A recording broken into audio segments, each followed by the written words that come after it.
Okay, so we're here with Trinity. Trinity, just tell a little bit about yourself, like your age, school, what you do, all that jazz.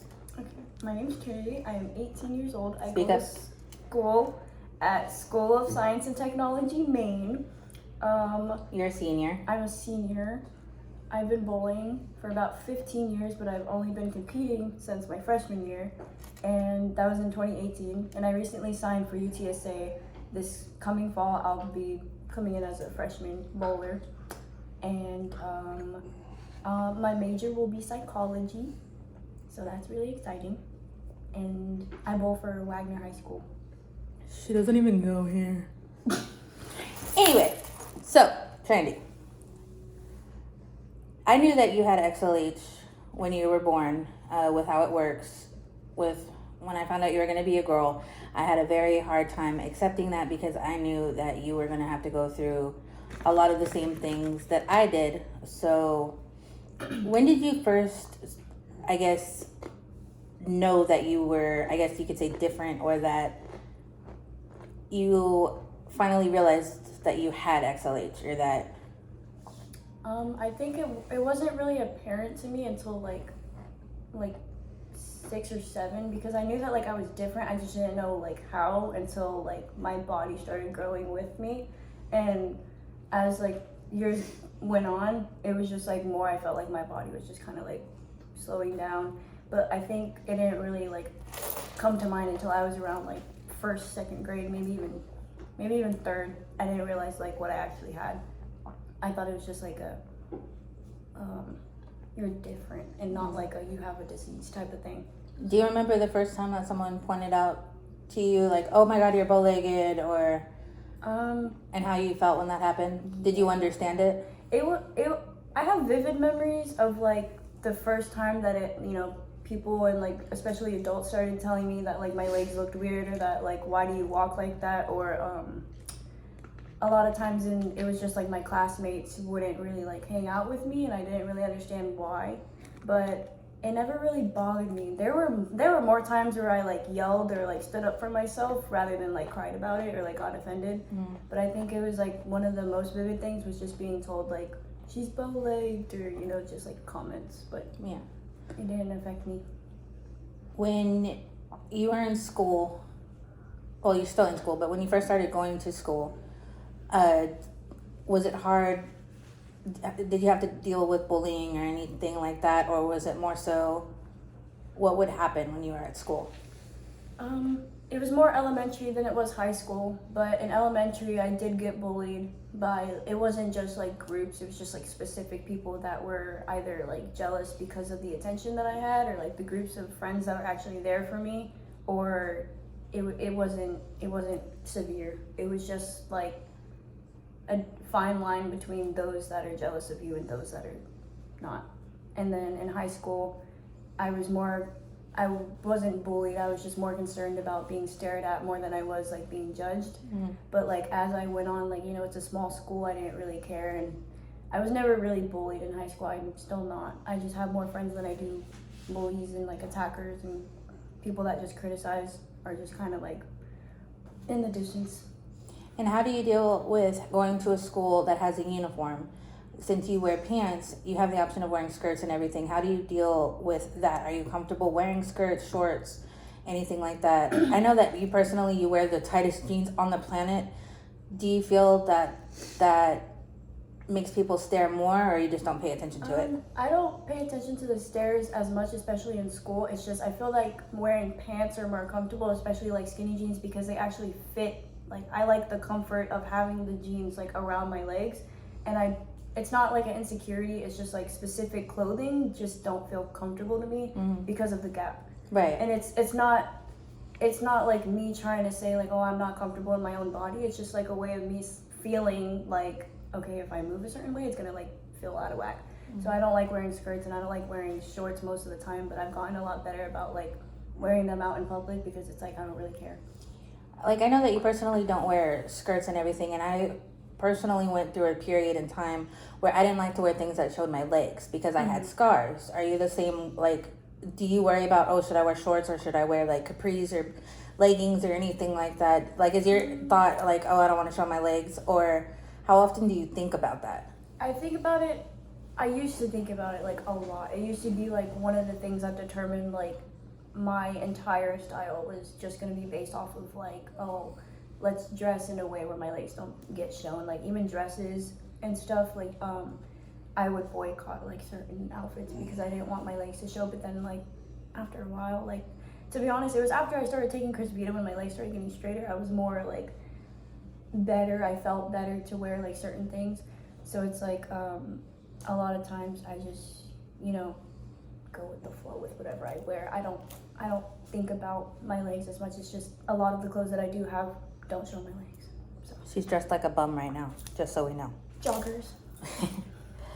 So when you were little, did you know, because we gave you your medicine, like mommy, daddy, Zachary, and I, we would give you your medicine in ice cream, or then it became applesauce.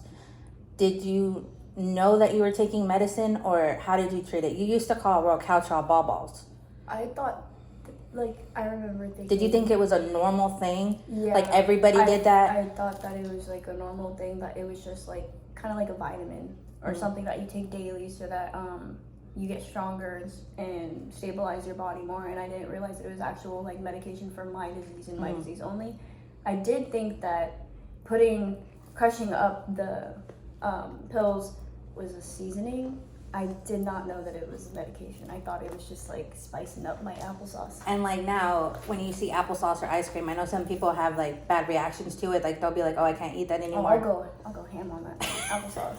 Yeah, she'll go. I will eat applesauce, but it's not like a lot of times food or like foods that like I used to take pills with, they're not triggering. It's just like seeing pills itself like kind of triggers me because it's like I kind of forget like, oh my god, I haven't had to take pills in so long, and then like I kind of like forget that that was like a daily thing, and I would like skip the pills because I hated having to like swallow them. And going back to that, like just off of a side note, I know that when you're in pain and everything, you avoid taking pills. Is that part of because of that, or is it because of seeing what I've gone through? It's a combination. It's a combination of seeing like what you've gone through, and also just I never liked taking pills, like because I had taken pills like from like a really young age.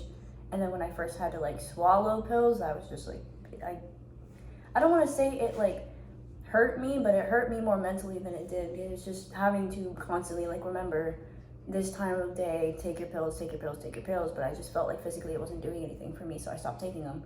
And then I don't like taking pain medication because I have a high pain tolerance. So if I just like wait it out, then it eventually like goes away.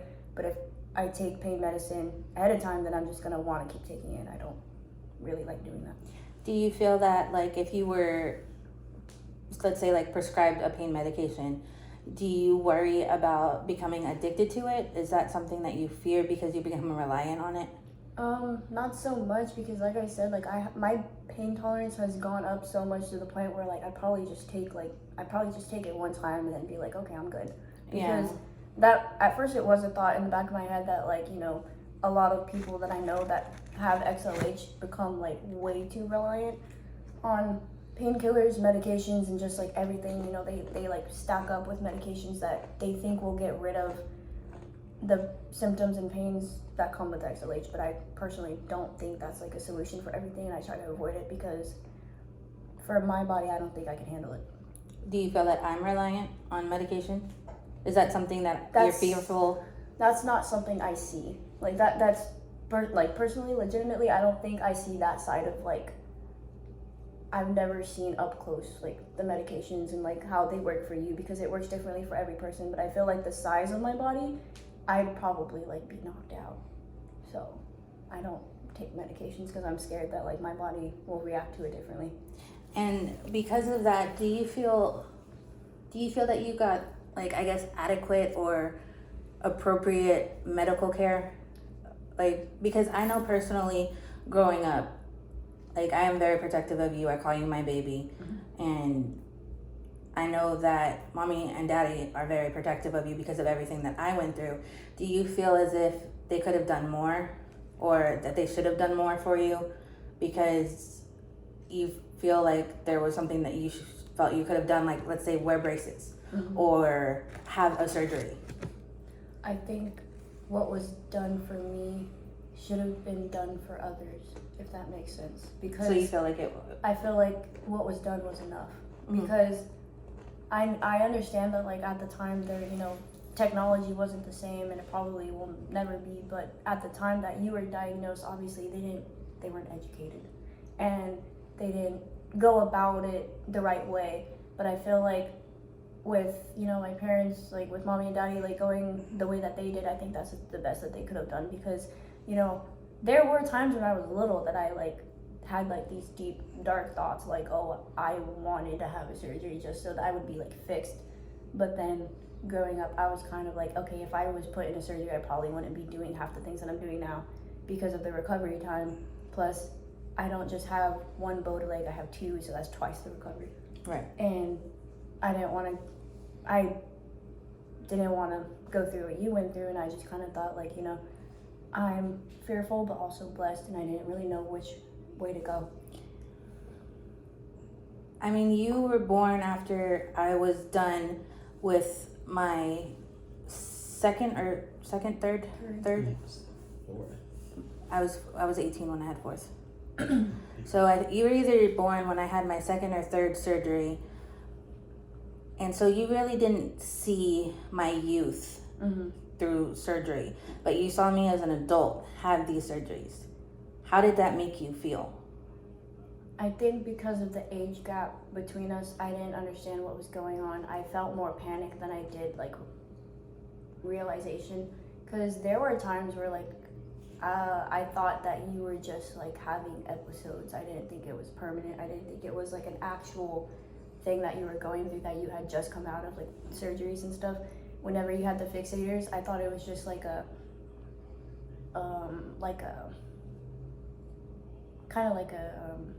heating pad or something. Like I thought it was just something that you had to wear for a certain amount of time and just use, and then you would like take it off. And then I didn't realize that it was an actual surgery, like in your, and I didn't realize that it was actually something that was trying to fix you, or that you were in pain. I thought that you were just,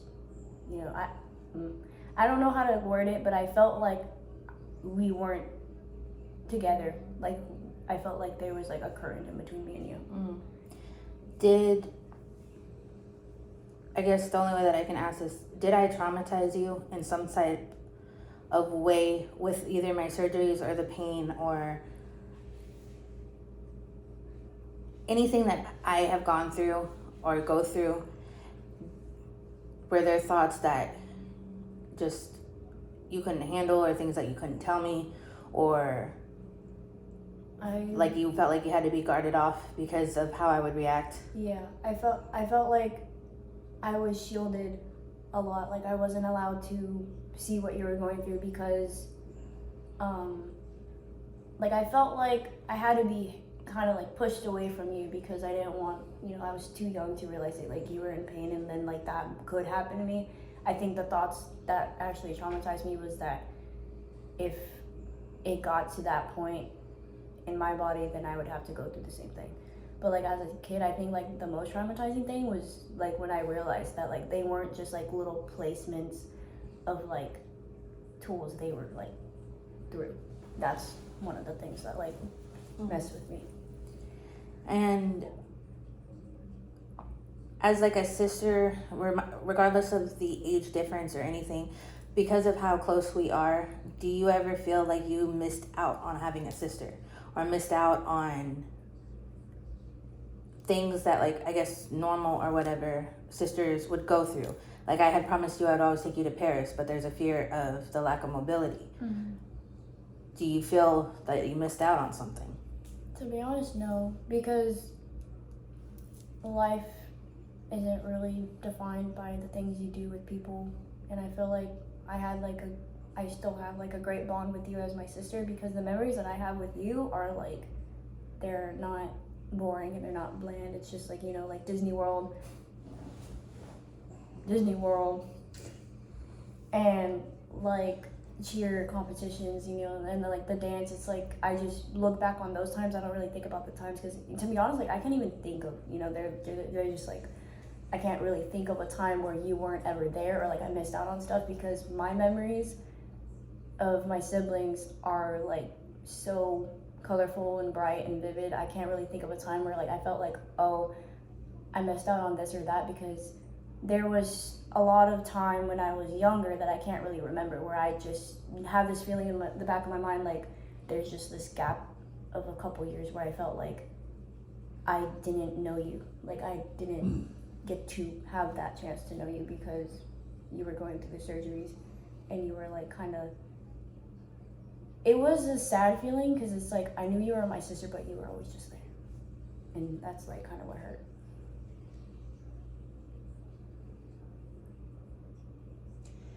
Depression affected everybody. Sorry. No, you're good. I'll just admire this painting. Can I ask a question? Yeah, my mom's in the background. She wants to ask a question. Sometimes, do you sometimes cave into guilt? And do you sometimes feel guilty? All the time. That was gonna actually be my next question. Do you feel that you have to take care of me? Do you feel and worry more about me than you worry about yourself? At first, I felt like it was something I had to do, like, because my mindset was always like, she's my sister, I need to be there for her no matter what, and it still is my mindset, but at the same time, I just felt like I really hated that, you know, there's always going to be that thought in my head where it's like, why her? Why not me, you know? Yeah. But And I want you to be like honest with this, because this helps people out there not feel like they're alone. Mm-hmm. Did I or do I ever make you feel that one day you're gonna wake up and I'm not gonna be there? Are you afraid for my life? Yeah, because we both have different levels of XLH, and I feel like it's affected every single person differently. And to this day, I haven't seen one person with XLH feel the way that I do. Yeah.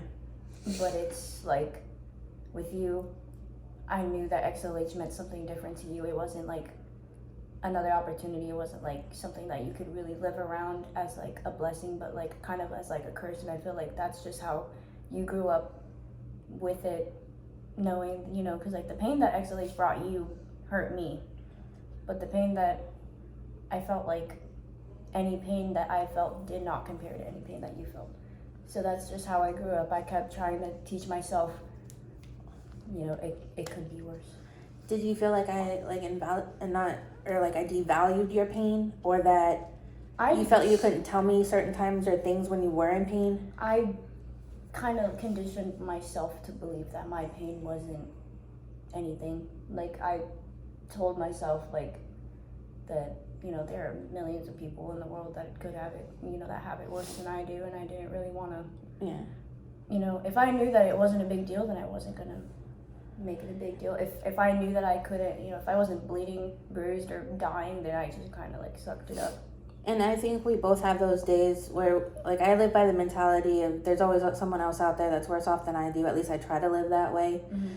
But there are days where I'm just defeated. The pain is too much. Do you ever have those days? A lot, especially because I feel like being on Crysvita this long has affected my, like, what's the word for, like, Resilience, perseverance. How much I can hold on to. Yeah. Well, it's not that. It's just like I feel like it wears off so much. Yeah. That's what I was trying to say. Is that because I'm so active and like I have like this rush with it, I just feel like once I crash, the pain kicks in. Right. And it's like, it's bearable, I can handle the pain, but then there are some days where so much pressure is in my legs and like my knees that I just want to like give up and just kind of like, just, I don't know, fall on the floor and just sleep and let it out. And I guess just moving on to that, you've been on Crysvita now for how long? I started in 2018. So about 4 years. So I think, you started about 2 years after, because I was part of the study, but you started as soon as it became FDA approved. Do you remember what the difference was on being on KFOS and Ralcaltrol and then the being on Crysvita? Like, do you feel a difference? Do you? Yeah. I remember, well, at first I remember doubting the entire thing. I didn't think it was going to work for me because my mindset was like, okay, I'm not the same as these other patients, and it may work for them, but it may not work for me. And so the difference between like taking the pills and then taking Crysvita was obviously the pills, I felt nothing. Like, I literally just felt like it kept popping and nothing was happening. But it also didn't help that I kept skipping them. And then when I got Crysvita, I didn't realize it was actually helping me until someone else had to point it out. And then once someone else started saying like, oh my gosh, like, you know, your legs look straighter and you look like you can walk without having to catch a breath. And it's just the little things that people kept pointing out to me. And then, you know, once I took side-by-side pictures, I was actually like mind blown because, and then I felt physically better. Like, I felt like I could wake up in the morning and actually like, you know, run up and down the stairs, and I just felt like this boost of energy, like I was on, you know, I was like Rainbow Star Mario Kart. And you take 45 milligrams every 2 weeks? Every 2 weeks. And you weigh about 100 pounds, 101, give or take, and that fluctuates up and down. All the time. But there have been times when you didn't have your medication on the proper time and date, right? Do you, or during that time, did you feel, I guess, I call it withdrawal because you're literally withdrawing from the medication? There was a time, I think, where it was like 2.5 weeks where I didn't have it. And I know that like it was kind of like in the air, like, oh, if you go a certain amount of time without it, then you're going to feel like, you know, you're going to feel like crap and it's going to crash down on you. And I was just kind of like trying to push that aside and like, oh no, I'll be fine. But then I started like feeling pressure everywhere, and then I started feeling like every step I took was like heavier and heavier. And then I just felt like without it I was going crazy, and I just felt like, you know, I couldn't bowl, I couldn't do cheer or dance, everything was hurting. And obviously the areas that I have injuries, they started hurting even more because I feel like, and I don't know how to explain it to people, but like when I'm on the medication, any little injury that I've had, it really does help. Right. Like, I've injured my elbow, I ran into a door, I broke multiple things, and it just feels like it's a permanent bandage around it. And once I'm off of it, or once it's like even a day late, I can feel that my body's like, give me some more. Yeah. Lost my train of thought for that question. But what are some of, that's what I was gonna say. You said you've broken a couple of things. You've never actually broken a bone, but I've torn my bed. It's a lot of things are from like putting on a shoe, running into a door. Yeah, I've torn or like kind of. Everything was ligament, ligament and tendon based, right? Yeah. It's never ever been bone related. The worst was actually the shoulder was, shoulder. I'm still having to recover from clavicle. I'm still having to recover from the clavicle because it's, with our disease, nothing's really healed. Right. And it's never really healed. You know, it's like the feeling of discomfort because like even now, there's such a huge difference on the sides. But I feel like it, once I took the medicine, it kind of like made the pain not so like pulsing and sharp. It's just like every now and then it'll hit, but then it just kind of fades away. But you know, I've had, you know, my clavicle, the tendon right here, the ACL, and then, you know, I've popped multiple things in my legs. And then one thing I am very like cautious about is making sure that I don't break, fracture, or tear, sprain anything in my legs, because I know that if anything in my legs gets injured, then like I'm screwed. Because I really try to watch out for my legs more than any part of my body. I don't really care, and my right arm. But flex.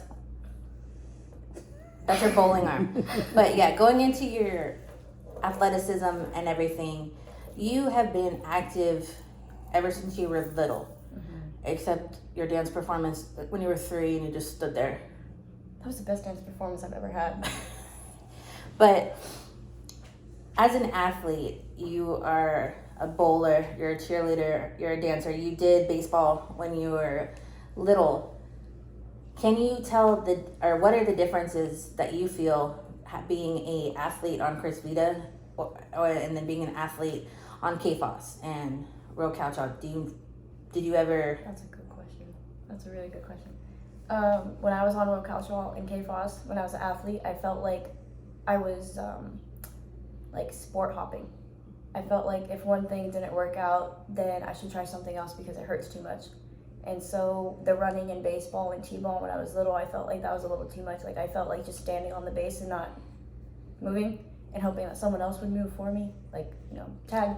And then Having a designated runner. Yeah, I wanted someone to like do it for me, but I enjoyed being involved in it and I enjoyed the adrenaline. But then I just felt like I didn't like what I was doing. I just felt like when I was younger and when I was just taking pills, I wanted to find something that I could do because I didn't just want to like shut down, and I didn't want to be that one kid that sits in the corner in gym class. I actually like ran around and tried to do something. But when I got on Chris Vita, I felt like I could do all the things I wanted to do. I got back into cheerleading because I was on the medicine and I felt a lot better. I felt like, the things that I was able to do back then before I broke my shoulder, I was able to do it again because I was on the medication, and I felt like it gave me a boost. Like it gave me something to like drive and like aim for, because as an athlete, I have more endurance than I did before because I can go from a cheer competition to a bowling tournament to a dance performance back to back. Right. And before, I could only sit out in the sun cheering for about like 30 minutes before I passed out. Right. And now I just feel like I'm a lot better athletically. And being an athlete that has XLH, I've heard the comments, I'm sure you've heard the comments that it isn't fair, especially with bowling, that you're doing something that is questionable. Like if you're being medicinal, or that the way that you turn your leg or the way that you hold your ball or something gives you an advantage. How do you deal with that? I've only heard a couple of comments. Most of the comments are actually just pure idiocy, and they can't really see through what I really am, and they just see me as like an object at first. That's like, she can't be doing that. Like, why is she bowling like that? Like, why are they allowing her to bowl? And I feel like, me coming in to the bowling community and knocking out all these bowlers, they're like, actually, I think it's a good thing because now they know my name. And being so like, and it's not like a being petty or being like full of yourself, but being as good as you are and being as highly ranked as you are, people see you as a threat. Yeah, that's actually something that like gives me a thrill to keep going, is because, at first I saw trying out for high school bowling as like an opportunity to, okay, if I make it far enough, then I can prove that other kids can. Right. Especially with XLH. And most of the comments that I hear from people are like, some of them are bad, or some of them are just like, I'm surprised she can even do that, Yeah. Or like, I'm like, and most of my friends met me that way, like, holy crap, like that she's really good. Or like they're just really surprised that someone with my disease or like my physical, appearance can do that. Right. And when most people do that, they're talking about a person with a butt. But no, us, it's our legs. But I know personally as your coach for cheer and dance, do you feel that I don't know what that was. Do you feel that you could do, and not take out the fact that I'm your sister or whatever, do you feel that you could have benefit more or have more advantages with a coach that was more able than I was? No, because I look at the other coaches with cheer and dance, and they're more, I don't want to say strict, because like, yeah, you're a strict coach, but like you have a reasonable amount of strict.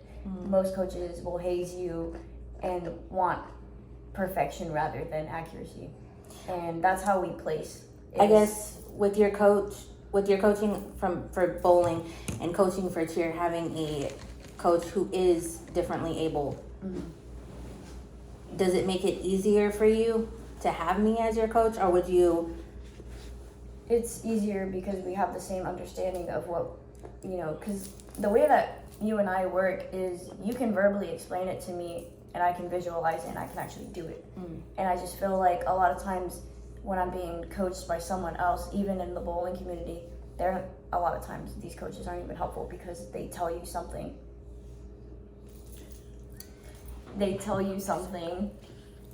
And they expect you to understand what they're trying to say, but they can't even go up there and show you. Right. And it's like, but I can't physically go out there and show you. yeah, but okay, that's kind of contradicting. But it's it's different in a sense where we have a connection and I don't with these other coaches. Because it's like, I just feel like other coaches that I've dealt with, they don't coach me to what I can do. They try to coach me to what the other kids or like the normality, they try to coach like that, and they don't really understand that. For example, I don't want to get like bowling nerd, but if a coach tells me to aim between 5 and 10 because that's where you need to get the ball, I know I physically can't get it there because then I have to move so much to the point where it's going to take out my hip or something. And it's like, there are only rare coaches that understand how I can learn and how I can bowl. And I just don't like the coaches that try to interfere with my physical. Your physicality. Yeah, my physicality. Like, I think that it's a lot better having a coach that analyzes how everybody learns. Because you've coached us in a way where it's like, if you know that we can't do it, you're not going to make us do it. But if you know that we're going to pull it off on the mat and you tell us to do it last second, then all of a sudden come out with the big guns. So. And going into, because you signed with UTSA, going into college bowling, is there anything that you're fearful of with your ability or your different abilities? I'm only afraid that because I won't be able to do certain things, that it'll like demote me. Is that the word? Like, it'll demote me down to a lower level. But I think going into UTSA, I need to prepare myself a little more because it's just kind of been like a thought. Like, I don't really see myself as a UTSA bowler right now, and I should be, because that's something in less than like 3-4 months I'm gonna have to stoop up, like pop up to that level. And I think physically it's just gonna wear me out more than knock me down. But yeah. Is there anything else that you want to tell people? One thing I do want to talk about before we go into something else is your dental. What are some dental things or problems that you have with your XLH? Because mine is completely different than yours. A lot of times it's just because I have more gaps and I don't have 11? On the top I have 9, on the bottom there's 11, 12. So you're missing like 9 adult teeth? Yeah.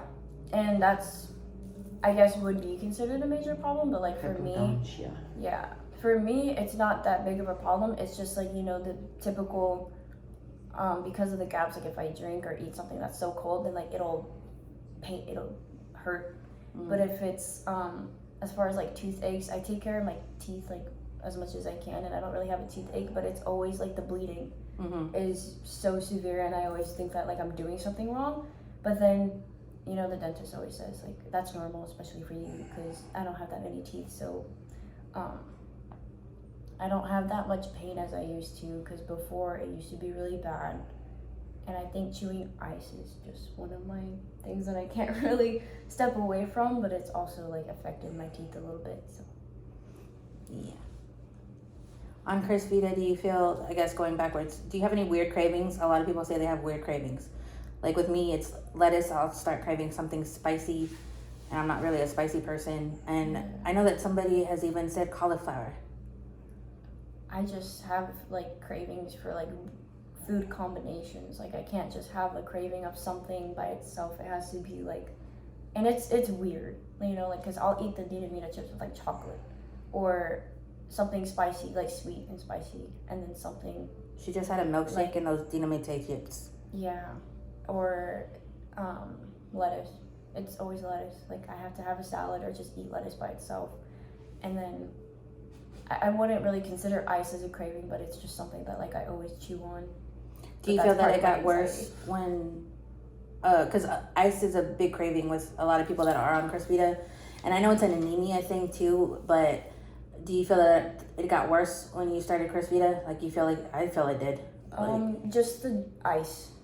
The ice chewing. But it's especially, like, when I'm bowling, too, because chewing the ice is, like, for me, it's a soother. Not something, I mean, I hope it's not something that has to correlate with, like, XLH or, like, a symptom of, like, cravings and stuff. Because once I started getting on the medication, it's just, like, every time I go bowling, every time I'm, like, physically active, I need to have ice so that it, like, calms me down. And I guess it's, like, this weird satisfaction of, like, the chewing. Because it also, like, helps with my teeth. Because it's just, like... I guess another question. Do you feel that you were sheltered or kept from a lot of things to where you're 18 going into adulthood, going into college that you're not ready for? I mean, school doesn't teach you about taxes until you're a senior, so there's that.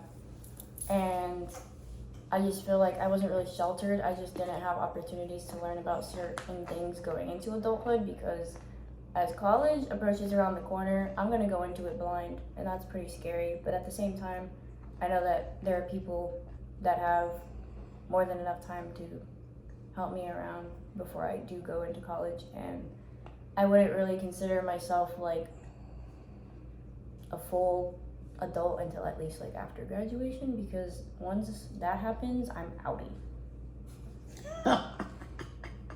For free. Okay, but is there anything else you want to tell like kids or anyone out there about you or about anything that you want to tell them watching this? I think that X-linked hypophosphatemia should not define who you are, what you are, or who you want to be, because at the end of the day, XLH could either be a good thing or a better thing. You know what I mean? Mm-hmm. Because it gave me my sister, it gave me my Faja, and it gave me a lot of people in the community that I didn't know even existed. I thought it was just, these 3 people. I thought, growing up, I really did think that it was just limited. I thought 1,000 was just like very rare, and then I didn't realize like there's 7 billion people in the world and like math, But I think that, my goal is to put it out there that like someone with XLH can go very far and not just let it get to you. Because, you were a black belt in karate, and I tried in Wii Sports. I can't even do that. I'm being serious. And my brother, and baseball, softball, tennis,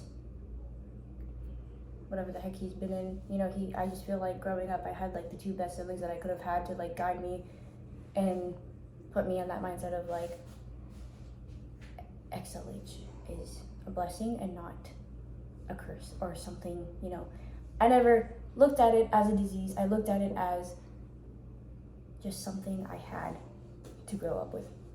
Did you feel overprotected or do you feel overprotected? Well, I had to be. I'm a princess. Oh my God. Ugh. How does it make you feel when you have one of us like going off on a person or giving looks? That's not what I asked, but okay. What was the question? How does it make you feel when one of us are like defending you or like, what you looking at, or like? Oh, I think it actually boosted my confidence to stand up for myself and say something, because I just kind of felt like, okay, if no one else is gonna say something, then why should I? And then once people did, I had a whole crowd joining in, because even at school, there are cheerleaders will go, phew. cheerleaders, dancers, or even like in my classes, like in the hallways, I have groups of like guy friends that will like isolate and like corner middle schoolers for staring at me. It's actually quite funny. Do you feel that having XLH limited or hindered your relationships that you've been in, like with boyfriends or? A couple. And the one that you're in now? I think he's probably the best that's been supportive about it and done his research and hasn't really made me feel shut out about it. Because in the past relationships, it's always been like, kind of, let's just put that aside. Or like, let's not talk about it. And I just felt like with this relationship, it was one of like the very first things that he did because he wanted to better understand me and the possibilities of like what our future could be, especially with like having kids and all that. But like, you know, that's down the road. But still, I think, you know, with the relationship I'm in now is probably like the best that I've actually seen someone care for me and my disease and my family. Right. And I guess, I know Garrett's gonna watch this, but do you ever feel that Garrett is jealous of how good you are?